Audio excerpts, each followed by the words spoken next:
Brother, mainstream media, government cover-ups. You want answers? Well, so does he. He's Alex Jones on the GCN Radio Network.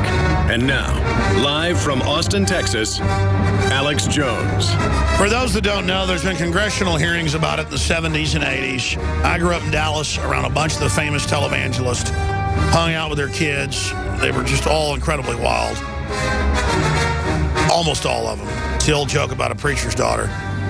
The wildest one in the town. I mean, some famous ones, household names, you know who those people are. And it was all just completely fake.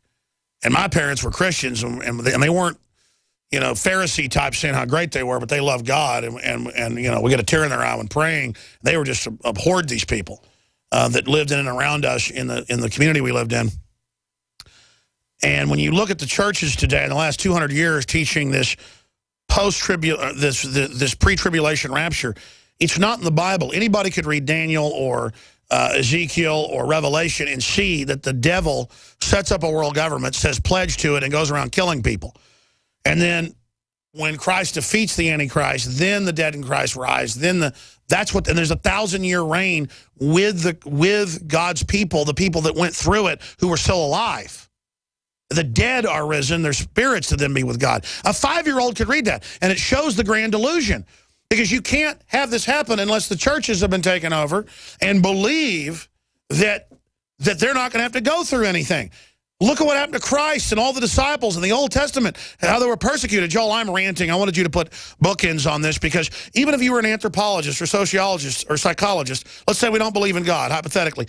The elite do. World government's forming just as the Bible said it would. 10 kingdoms, 3 regions, all of it.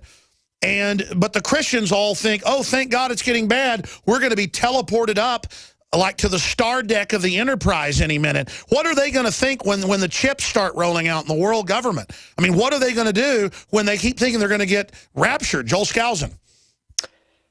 Well, you know, I think Satan realizes that he can't actually destroy people's innate, inborn feeling that there is a God and their attraction to Christianity. So he has to corrupt it in the process. And he does so by what I call soft doctrine.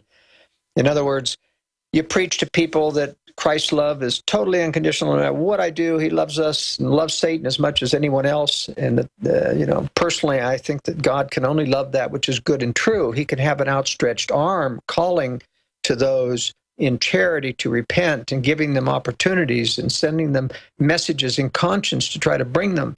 But, you know, he does love the pure in heart, as the Savior said, and that's where his true love is.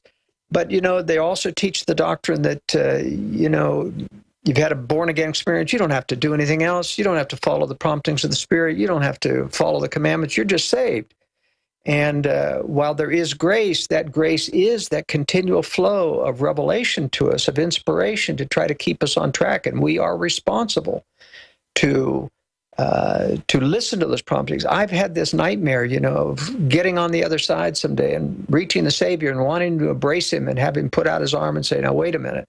Before you say you love me, you have to explain why you told me to get lost 150,000 times. And you know what we say is in the biblical scripture, wherein did you appear to me? And wherein did you ask me to do something? And it was in your conscience. It was those hundreds of thousands of little messages.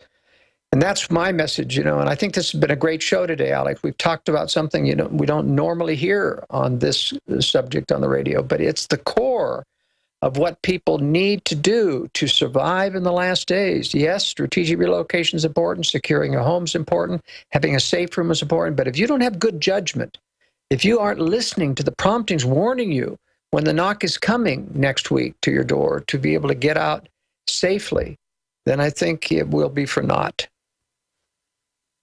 As the evil rises, I can feel my relationship to God getting stronger. And once you have that discernment, you're like ashamed because you realize how evil you are. And I look at other people who just are totally worldly, could care less. I just feel sorry for them, Joel, because they have no idea what's coming, how real this all is. Joel Skousen, worldaffairsbrief.com. Thank you so much for joining us. Very powerful interview. Thank you, Alex. I've enjoyed it. All right, folks. Nightly News Tonight, 7. The Genesis Communications Network is one of America's premier broadcast Consulting developed what I believe is the ultimate non-GMO organic